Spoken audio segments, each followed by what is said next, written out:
Hello friends, मेरा नाम राहुल और आपका फिर से अपनी YouTube channel target board exam में बहुत बहुत स्वागत है। तो फ्रेंड्स, आज की वीडियो में हम लोग पढ़ने वाले हैं कक्षा 10 सामाजिक विज्ञान में इतिहास का चैप्टर नंबर फर्स्ट, यूरोप में राष्ट्रवाद का उदय। तो आज हम लोग एक ही वीडियो में पूरा अध्याय देख लेंगे, तो वीडियो में अंत तक बने रहिए, तभी आप लोग को समझ में आएगा। तो चलिए बिना देर करते हुए वीडियो को शुरू करते हैं। तो फ्रेंड्स, यूरोप में राष्ट्रवाद का उदय, आज हम लोग पूरा अध्याय पढ़ेंगे, ठीक है। और ये अध्याय फर्स्ट है और एनसीईआरटी का ये बुक है, ठीक है। मैं एनसीईआरटी के बुक से आप लोग को पढ़ा रहा हूँ। तो पहले हम लोग देख लेते हैं कि राष्ट्रवाद क्या होता है। हम तो ये जान गए कि यूरोप में राष्ट्रवाद का उदय हुआ। उदय का अर्थात प्रारंभ हुआ। यूरोप में कुछ राष्ट्रवाद कोई चीज होगा, उसका प्रारंभ हुआ, ठीक है। तो देख लेते हैं कि राष्ट्रवाद क्या होता है, ठीक है। तो यहाँ से राष्ट्रवाद का डिफिनीशन होता है, अपने राष्ट्र के प्रति प्रेम की भावना को राष्ट्रवाद कहते हैं। आप लोग को समझ में आ गया होगा। अपने राष्ट्र के प्रति प्रेम की भावना को राष्ट्रवाद कहते हैं। कोई भी जैसे व्यक्ति है, उसको अपने देश से प्रेम है, अपने देश से लगाव है, वो कुछ भी अपने देश के लिए कर सकता है। तो यही सब जो भावनाएं होती हैं, उसी को राष्ट्रवाद कहा जाता है। कहा जाता है कि नहीं, उसको अपने देश के प्रति वो राष्ट्रवादी है, ठीक है। तो अपने राष्ट्र के प्रति प्रेम की भावना को राष्ट्रवाद कहते हैं। अपने देश से जो प्रेम करता है, साधारण सी बात समझिए, जो अपने देश से प्रेम करता है, उसके अंदर जो भावनाएं उत्पन्न होती है, उसी को राष्ट्रवाद कहा जाता है, ठीक है। तो यहाँ से आप लोग को क्लियर हो चुका होगा कि राष्ट्रवाद किसे कहते हैं। अगला टॉपिक आता है कि राष्ट्रवाद सर्वप्रथम यूरोप कुछ फ्रांस में हुआ था, ठीक है। ये क्वेश्चन एक नंबर का बहुविकल्पी में पूछ लिया जाता है कि राष्ट्रवाद सर्वप्रथम कहाँ प्रारंभ हुआ था। तो चार ऑप्शन दिए रहेंगे, एक इटली, जर्मनी, फ्रांस और एक कोई हो जाएगा। तो उसमें आप लोग फ्रांस पे टिक लगा दीजिएगा, ठीक है। तो राष्ट्रवाद सर्वप्रथम यूरोप कोष्टक में फ्रांस में हुआ था, यूरोप में फ्रांस में हुआ था, ठीक है। अब क्यों हुआ, कारण क्या निकला, परिणाम क्या निकला, हम ये सब इस वीडियो में जानने वाले हैं, ठीक है। अब देखिए, अगला आता है कि यूरोप कोष्टक में फ्रांस में राष्ट्रवाद क्यों प्रारंभ हुआ।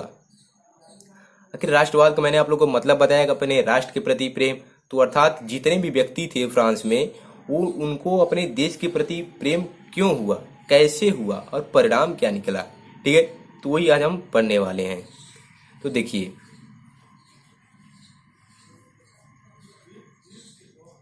यूरोप कोष्टक में फ्रांस में राष्ट्रवाद क्यों प्रारंभ हुआ। देखिए, यूरोप कोष्टक में फ्रांस में राष्ट्रवाद इसलिए प्रारंभ हुआ क्योंकि वहां का राजा लुई 16वां निरंकुशवाद, यहाँ वर्ड आते हैं निरंकुशवाद और दुराचारी, ठीक है। निरंकुशवाद और दुराचारी। अब ये क्या होता है निरंकुशवाद और दुराचारी। देखिए, निरंकुशवाद और दुराचारी का अर्थ होता है कि वो वहाँ का राजा जो था वो सही नहीं था, वो जनता के विपरीत काम करता था। मतलब जो जनता चाहती थी वो वैसा काम नहीं करता था, वो निरंकुश था और दुराचारी था, ठीक है। जैसे दुराचारी अत्याचारी वो था, ठीक है। वहाँ का जो उस समय राजा था लुई 16वां फ्रांस का, वो अत्यंत निरंकुशवाद और दुराचारी था, जो लोगों की बातें नहीं मानता था। जो लोगों की बातें नहीं मानता था। अगर कोई भी व्यक्ति उस राजा के पास जाता और कुछ भी कहता कि राजा मुझे पैसे की जरूरत है, या कुछ मेरे खेत में फसल अच्छी नहीं हुई, इस बार पैसे दे दीजिए, तो कुछ भी करता था, वो बातें नहीं मानता था।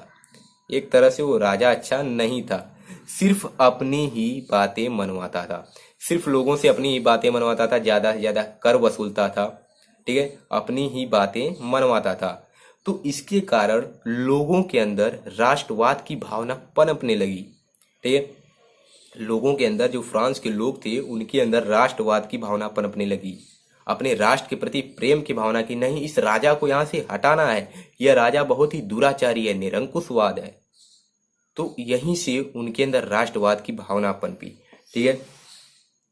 तो राष्ट्रवाद की जब भावना पनपी तो वे लोग क्या किए। तो जब राष्ट्रवाद की भावना पनपी तो युद्ध आरंभ हो गया, ठीक है।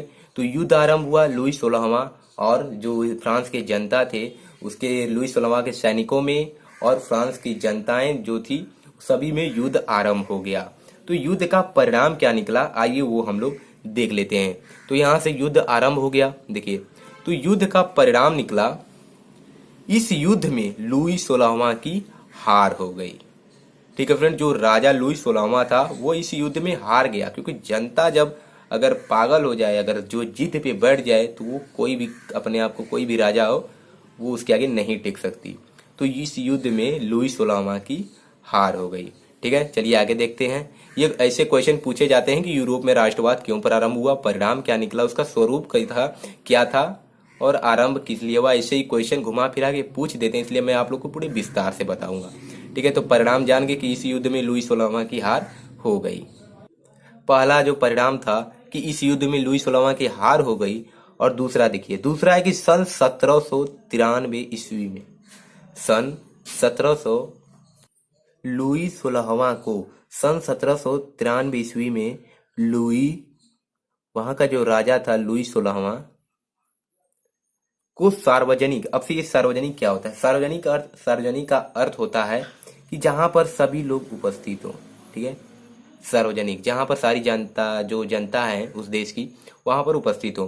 तो सन 1793 ईस्वी में लुई 16वां को सार्वजनिक रूप से फांसी दे दी गई, मतलब सबके सामने, सभी जनता के सामने लुई 16वां को फांसी दे दी गई। और तीसरा परिणाम था कि फ्रांस के लोगों ने एक नए राजा को चुना।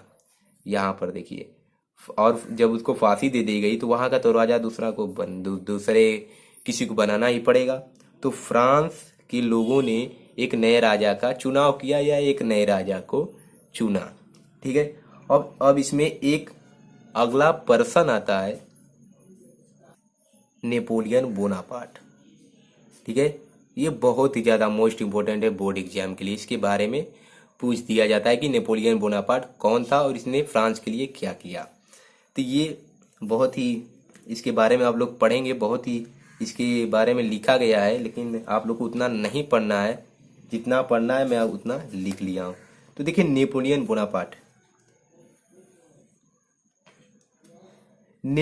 बोनापार्ट फ्रांस का एक सैनिक था। ठीक है, नेपोलियन बोनापार्ट फ्रांस का एक सैनिक था।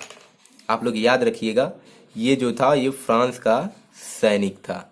ठीक है, इसने सन 1799 ईस्वी में डायरेक्टरी का शासन समाप्त कर सत्ता पर काबिज हो गया। ठीक है, इसने सन 1799 ईस्वी में डायरेक्टरी का शासन समाप्त कर सत्ता पर काबिज हो गया, और सन 1804 ईस्वी में यह फ्रांस का सम्राट बन गया। अब सोचिए, यह ये कहाँ सैनिक था और फिर ये कहाँ सम्राट बन गया, देखिए। ठीक है, ये पूछा जाता है कि नेपोलियन बोनापार्ट फ्रांस का सम्राट कब बना, तो सन 1804 ईस्वी में यह फ्रांस का सम्राट बन गया। ठीक है, तो इसके बारे में आप लोग लिख लीजिएगा। आगे देखिए, और सन 1804 ईस्वी में ही इसने नेपोलियन संहिता लागू किया। सन 1804 ईस्वी में नेपोलियन संहिता लागू किया कि क्या क्या करना है, कैसे, तो कुछ कई नेपोलियन संहिता थे, आप लोग किताब में ढूंढेंगे तो मिल जाएगा। सन 1804 ईस्वी में नेपोलियन संहिता लागू किया। एक अगला क्वेश्चन बन सकता है कि यूरोप में राष्ट्रवाद के उदय के कारण। आप लोग तो जानते होंगे कि यूरोप में राष्ट्रवाद का उदय, बता देंगे कि जो लुई 16वां वहाँ का राजा था, निरंकुशवाद और दुराचारी था, इसलिए फ्रांस के लोगों के अंदर राष्ट्रवाद की भावना पनपने लगी। तो ये तो सिर्फ एक कारण हुआ। कम से कम आप परीक्षा में पूछ देगा, आप लोगों से परीक्षा में पूछ देगा कि 3 या 4 कारण बताइए यूरोप में राष्ट्रवाद के उदय के कारण। 2 नंबर का पूछ देता है। तो चलिए मैं आप लोग को बता देता हूँ कैसे कौन कौन से कारण है जिनके कारण यूरोप में राष्ट्रवाद का प्रारंभ हुआ था। तो पहला कारण था नए मध्यम वर्ग का उदय। ठीक है, नए मध्यम वर्ग का उदय, वहां नए मध्यम वर्ग का उदय हुआ। और दूसरा था उदारवादी विचारधारा का प्रसार। अभी ये उदारवादी क्या होता है मैं आगे आप लोग को बताऊंगा। तो उदारवादी विचारधारा का प्रसार हुआ। तीसरा, क्रांतिकारियों का उदय हुआ।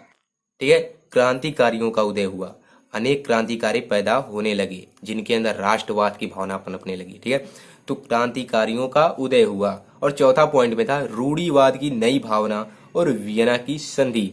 ये दोनों पॉइंट बहुत ही मोस्ट इंपोर्टेंट है, जिनको हम आगे अभी पढ़ने वाले हैं। पहला शब्द जो है रूढ़िवाद, अब ये रूढ़िवाद क्या होता है, और दूसरा वियना की संधि। ठीक है, वियना की संधि भी बहुत ही ज्यादा महत्वपूर्ण है। तो रूढ़िवाद की नई भावना और वियना की संधि, ये जो 4 पॉइंट है ये यूरोप में राष्ट्रवाद के उदय के कारण है, तो इनको आप लोग नोट कर लीजिएगा। तो चलिए आगे बढ़ लेते हैं। अगला टॉपिक आता है उदारवादी राष्ट्रवाद। ठीक है, उदारवादी राष्ट्रवाद। ये उदारवादी राष्ट्रवाद क्या होता है आइए हम लोग देख लेते हैं। तो उदारवादी जो शब्द है वो लैटिन शब्द से बना है। ठीक है, उदारवादी शब्द लैटिन शब्द से बना है जिसका अर्थ होता है आजाद। आजाद, जिसका अर्थ होता है आजाद। जैसे जब वहाँ के राजा लुई 16वां थे तो वहाँ पर जितने भी फ्रांस के लोग थे वो उनके गुलाम थे, लेकिन कुछ उसमें से उदारवादी राष्ट्रवादी थे, कुछ उदारवादी व्यक्ति थे जो पूरी तरह से आज़ाद थे, वो किसी के गुलाम नहीं थे, उन पर किसी का शासन नहीं चलता था, वो पूरी तरह से आज़ाद थे, उन्हीं को उदारवादी राष्ट्रवाद कहा जाता है। ठीक है, तो आप लोग उदारवादी राष्ट्रवाद भी समझ में आ गया होगा। अगला पॉइंट आता है जालवेराइन। ये भी बहुत ही ज़्यादा महत्वपूर्ण है, बोर्ड एग्जाम के लिए 2 नंबर का पूछ दिया जाता है कि जालवेराइन क्या है, ये किस लिए बनाया गया था। ठीक है, तो जालवेराइन को आप लोग अच्छे से देखिएगा। यह प्रसा द्वारा सन 1834 ईस्वी में बनाया गया एक शुल्क संघ था। ठीक है, यह प्रसा द्वारा सन 1834 ईस्वी में बनाया गया एक शुल्क संघ था जो व्यापारियों के आर्थिक हितों की रक्षा करता था।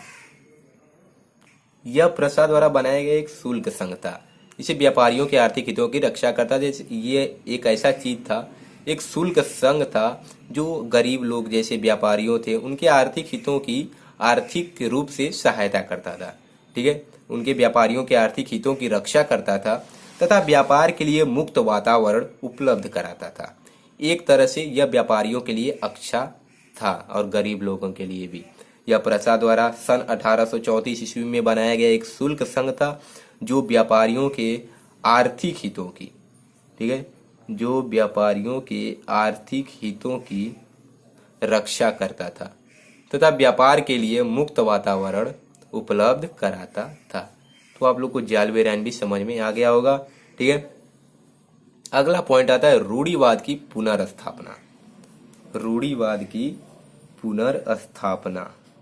अब ये रूढ़िवाद क्या होता है? मैंने आप लोगों को कहा था कि रूढ़िवाद और वियना की संधि भी बहुत ही ज्यादा महत्वपूर्ण है बोर्ड एग्जाम के लिए। रूढ़िवाद की पुनर्स्थापना सन 1815 ईस्वी में हुआ था, रूढ़िवाद की पुनर्स्थापना। अब ये रूढ़िवाद क्या होता है मैं आप लोग को बता देता हूँ। देखिए, रूढ़िवाद मतलब, रूढ़िवाद का अर्थ होता है जैसे पहले से कोई शासन चलता आ रहा है और बाद में उस शासन में बदलाव हो जाता है, वो शासन अच्छा हो जाता है, लेकिन फिर से कोई ऐसा आ जाता है जो कि इस शासन को समाप्त करके जैसे पहले का शासन चल रहा था उसी तरह का फिर से कर देता है, तो उसी को कहा जाता है रूढ़िवाद की पुनर्स्थापना। जैसे फ्रांस में लुई 16वां राजा था, वो निरंकुशवाद और दुराचारी था, वो लोगों की बातें नहीं मानता था, सिर्फ अपनी ही बातें लोगों से मनवाता था। ठीक है, तो इससे फ्रांस से बहुत ही परेशान हो गया और उसने युद्ध हुआ और लुई 16वां को फांसी मिल गई। फिर वहां का राजा नेपोलियन बोनापार्ट बना, इसे एक नया राजा बना। फिर उसके बाद नेपोलियन सन 1804 ईस्वी में बना था, तो उसने कुछ सुधार किए। तो उसके बाद अब क्या हुआ कि फिर रूढ़िवाद की, जैसे जो लुई 16वां था वहां का जिस समय उस समय वहां का जैसे शासन था फिर वही शासन स्थापित हो गया। तो आइए देख लेते हैं ऐसा क्या हुआ कि फिर इस शासन को स्थापित करना पड़ा। तो देखिए, नेपोलियन जब फ्रांस का सम्राट बना था सन 1804 ईस्वी में, नेपोलियन जब फ्रांस का सम्राट बना तो वह पूरे यूरोप में हलचल मचा दिया। जब फ्रांस का सम्राट बना लेकिन पूरे यूरोप में उसने हलचल मचा दिया। ठीक है, उसने पूरे यूरोप में हलचल मचा दिया। फिर वह ब्रिटेन से भिड़ गया, धीरे धीरे वो पूरे यूरोप में हलचल मचाया, फिर वह जाकर ब्रिटेन से भिड़ गया, युद्ध के लिए भिड़ गया, कुछ कंडीशन हुआ होगा। ब्रिटेन काफी ताकतवर था। ठीक है, ब्रिटेन से भिड़ गया लेकिन ब्रिटेन जो था वो काफी ताकतवर था। और भी देश नेपोलियन के खिलाफ थे, वो ब्रिटेन से ही नहीं भिड़ा था, और भी कई देश से उसने दुश्मनी मोड़ ली थी। जैसे कई ऐसे देश हैं वो भी नेपोलियन के खिलाफ हो गए। ठीक है, जैसे ऑस्ट्रिया था, प्रसा, रूस और ब्रिटेन। ठीक है, उसने ऑस्ट्रिया प्रसा रूस, या ऑस्ट्रेलिया नहीं है, ऑस्ट्रिया प्रसा रूस और ब्रिटेन एक साथ मिलकर सन 1815 ईस्वी में वाटरलू स्थान पर, यहां पर देखिए वाटरलू, वो ब्रिटेन से भिड़ गया। और भी देश उसके खिलाफ थे, जैसे ऑस्ट्रिया प्रसा रूस और ब्रिटेन। तो ये चारों देश आपस में मिलकर सन 1815 ईस्वी में वाटरलू स्थान पर युद्ध हुआ। सन 1815 ईस्वी में ये चारों मिलकर एक साथ नेपोलियन से युद्ध किए वाटरलू स्थान पर। ठीक है, ये क्वेश्चन में आता है कि नेपोलियन और इन चारों का युद्ध कहाँ हुआ था, तो वाटरलू स्थान पर युद्ध हुआ, जिसमें नेपोलियन बुरी तरह हार गया। ठीक है, जब चार मिल जाएंगे और इधर ही अकेला पड़ गया तो वह बहुत ही बुरी तरह हार गया। वाटरलू स्थान पर युद्ध हुआ जिसमें नेपोलियन बुरी तरह हार गया। ठीक है, और उस युद्ध में नेपोलियन को बंदी बना लिया गया। युद्ध में नेपोलियन की हार हो गई और उस युद्ध में नेपोलियन को बंदी बना लिया गया। ठीक है, तो चारों देश मिल गए, मिलकर नेपोलियन से युद्ध किए। वाटरलू स्थान पर युद्ध हुआ जिसमें नेपोलियन बुरी तरह हार गया और उस युद्ध में नेपोलियन को बंदी बना लिया गया। एक बार फिर से मैं आप लोगों को समझा देता हूँ।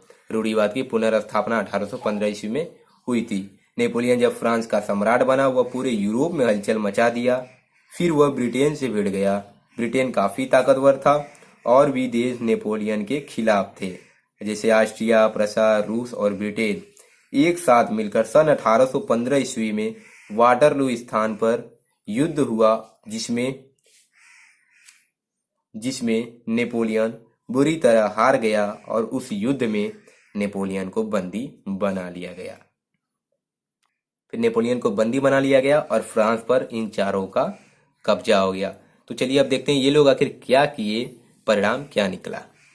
आगे देखिए, जब नेपोलियन हार गया, ठीक है, वहां पर नेपोलियन को बंदी बना लिया गया था। तो जब नेपोलियन हार गया तब ये चारों देश मिलकर सन 1815 ईस्वी में ही संधि की। संधि क्या होता है, ये लोग आपस में मिल गए, चारों ने हाथ मिला लिया।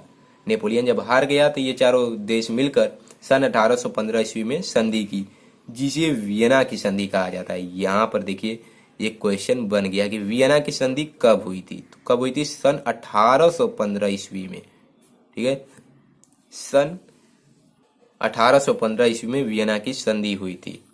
ठीक है, कैसे हुई ये सब मैंने आप लोग को बता दिया है। तो ये जब नेपोलियन हार गया तो ये चारों देश मिलकर सन 1815 ईस्वी में संधि की, जिसे वियना की संधि कहा जाता है। अब आप लोग सोच रहे होंगे कि आखिर वियना क्या है, तो वियना ऑस्ट्रिया की राजधानी थी। वियना ऑस्ट्रिया की राजधानी थी। ठीक है, ये भी क्वेश्चन बनता है कि वियना किसकी राजधानी है या ऑस्ट्रिया की राजधानी क्या थी, तो वियना ऑस्ट्रिया की राजधानी थी। ठीक है, और यहीं पर एक संधि हुई सन 1815 ईस्वी में, जिसे वियना की संधि कहा जाता है। ये क्यों हुई ये मैंने आप लोग को बता दिया है। ठीक है, अगला पॉइंट आता है वियना की संधि द्वारा लिया गया फैसला। जब उन्होंने संधि की तो क्या फैसला लिया कि अब फ्रांस का क्या किया जाए। ठीक है, तो नेपोलियन द्वारा यूरोपीय राजनैतिक व्यवस्था में लाए गए बदलाव को, जो भी नेपोलियन जो था वो नेपोलियन जो यूरोप में अपनी व्यवस्था लागू किया था, जो लुई 16वां का था, उसको समाप्त करके, तो नेपोलियन के भी यूरोपीय राजनीतिक व्यवस्था में जो लाए गए बदलाव थे को समाप्त करने का प्रयास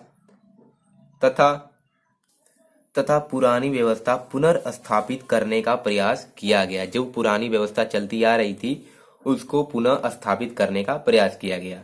तो यही वियना की संधि में लिया गया फैसला था कि नेपोलियन द्वारा यूरोपीय राजनीतिक व्यवस्था में लाए गए बदलाव को समाप्त करने का प्रयास तथा पुरानी व्यवस्था पुनर्स्थापित करने का प्रयास किया गया।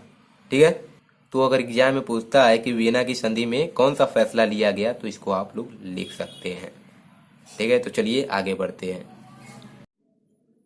अगला पॉइंट है कि मेटरनिक कौन था। ठीक है, ये मेटरनिक आप लोग पहली बार नाम सुने होंगे। मेटरनिक कौन था, तो मेटरनिक जो था ऑस्ट्रिया का चांसलर था। इसे कुछ रहा होगा, चांसलर किसी को कहा जाता होगा, कुछ पद पे था। मेटरनिक ऑस्ट्रिया का चांसलर था।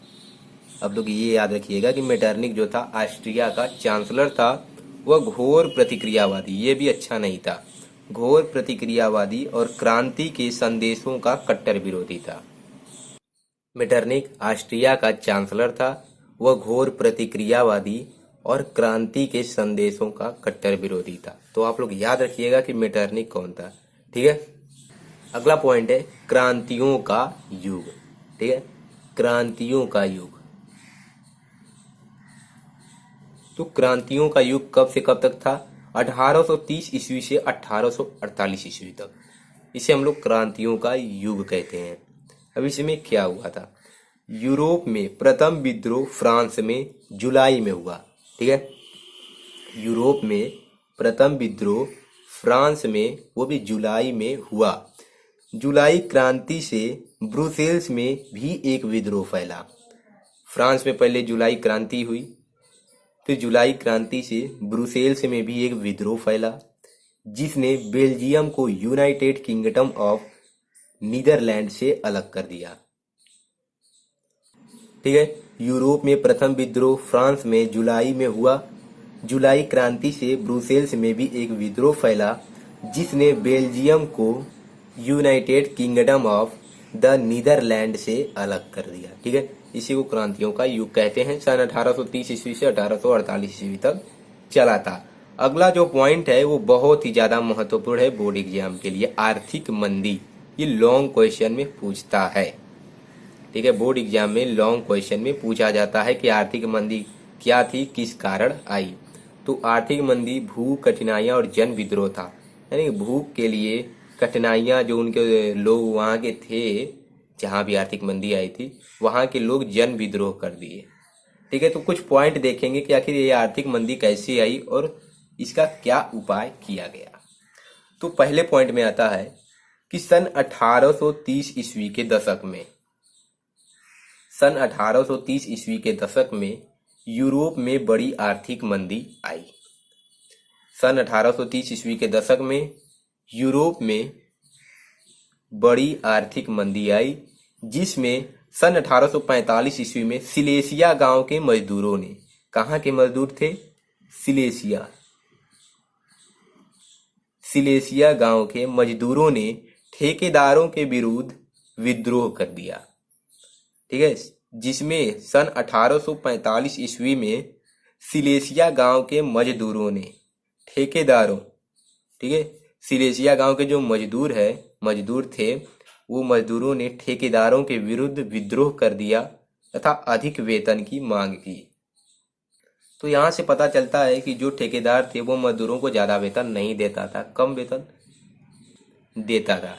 ठीक है, इसलिए वो ठेकेदारों के विरुद्ध मजदूर जो थे सिलेसिया गांव के, उसने विद्रोह कर दिया तथा अधिक वेतन की मांग की। ठीक है, तो पहला पॉइंट था। दूसरा पॉइंट है सन 1848 ईस्वी में, सन 1848 ईस्वी में भोजन की कमी के कारण, किसकी कमी के कारण? भोजन की कमी के कारण जनता पेरिस की सड़कों पर आ गई। ठीक है, पेरिस एक जगह रहा होगा, वहां की जो जनता थी वो पेरिस की सड़कों पर आ गई तथा लुई फिलिप को पद से निरस्त कर दिया। वहां का जो राजा दूसरा बना होगा वो लुई फिलिप था। ठीक है, लुई 16वां को तो फांसी दे दी गई, फिर आगे चल के ये वहां का राजा बना, और जब राजा बना लुई फिलिप जो था वहां का राजा, को पद से निरस्त कर दिया। सन 1848 ईस्वी में भोजन की कमी के कारण जनता पेरिस की सड़कों पर आ गई तथा लुई फिलिप को पद से निरस्त कर दिया। पद से निरस्त कर दिया मतलब वो जो राजा था पद का, उससे हटा दिया गया। ठीक है, तो ये दूसरा पॉइंट था।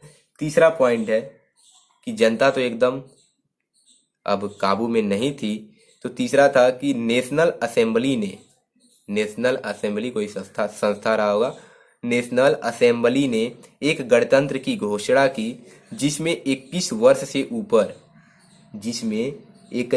से ऊपर के वयस्क जो व्यक्ति थे, नेशनल असेंबली ने एक गणतंत्र की घोषणा की, जिसमें 21 वर्ष से ऊपर के जो वयस्क पुरुष थे, ठीक है, जो 21 वर्ष से ऊपर के वयस्क पुरुष थे को मताधिकार प्रदान किया गया, ठीक है, को मत देने का अधिकार प्रदान किया गया तथा काम के अधिकार को सुनिश्चित किया गया, ठीक है। तो नेशनल असेंबली ने एक गणतंत्र की घोषणा की जिसमें 21 वर्ष से ऊपर वयस्क पुरुषों को मताधिकार प्रदान किया गया तथा काम के अधिकार को सुनिश्चित किया गया। तो ये तीसरा पॉइंट था आर्थिक मंदी का, ठीक है। दूसरा पॉइंट था सन 1848 ईस्वी में भोजन की कमी के कारण जनता पेरिस की सड़कों पर आ गई तथा लुई फिलिप को पद से निरस्त कर दिया। तो यहाँ पर जनता बेकाबू हो गई थी। तो तीसरा पॉइंट था कि नेशनल असेंबली ने एक गणतंत्र की घोषणा की जिसमें 21 वर्ष से ऊपर वयस्क पुरुषों को मताधिकार प्रदान किया गया तथा काम के अधिकार को सुनिश्चित किया गया, ठीक है। तो फ्रेंड्स, इसमें अब इस चैप्टर में 2 टॉपिक और बचे हैं, मैं आप लोग को बता देता हूं, जिनको मैं अगले वीडियो में बहुत ही विस्तार से बताऊंगा क्योंकि वे टॉपिक बहुत ही बड़े हैं और उन्हें आप लोग को अच्छे से मैं बताऊंगा समझाकर। तो उसमें से पहला आता है इटली का एकीकरण, ठीक है, इटली का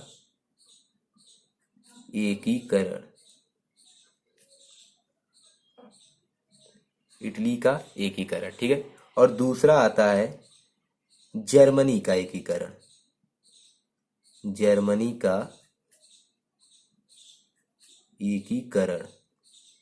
इन दोनों टॉपिक को हम अगले वीडियो में डिस्कस करेंगे और बहुत ही अच्छे तरीके से आप लोग को मैं समझाऊंगा। तो फ्रेंड्स, अगर आप अभी तक अंत तक बने हुए हैं, वीडियो को देख रहे हैं, तो वीडियो को लाइक जरूर कर दीजिएगा क्योंकि मैं आप लोग को सिर्फ मेन पॉइंट बताया हूं जो कि बोर्ड एग्जाम के लिए ज़्यादा महत्वपूर्ण हैं। इस तरह तो आप अपनी किताब से भी पढ़ सकते थे। तो फ्रेंड्स, वीडियो पसंद आई है तो लाइक जरूर कर दीजिएगा। चैनल पर पहली बार आए हैं तो चैनल को भी सब्सक्राइब कर लीजिएगा क्योंकि मैं ऐसी वीडियो रेगुलर अपने चैनल पर लाया करता हूँ जिससे आप बोर्ड एग्जाम में अच्छे नंबर ला सकते हैं। तो चलिए मिलते हैं नेक्स्ट वीडियो में एक नए टॉपिक के साथ। जय हिंद, जय भारत। और हाँ फ्रेंड्स, इस वीडियो को अपने फ्रेंड्स में शेयर कर दीजिएगा।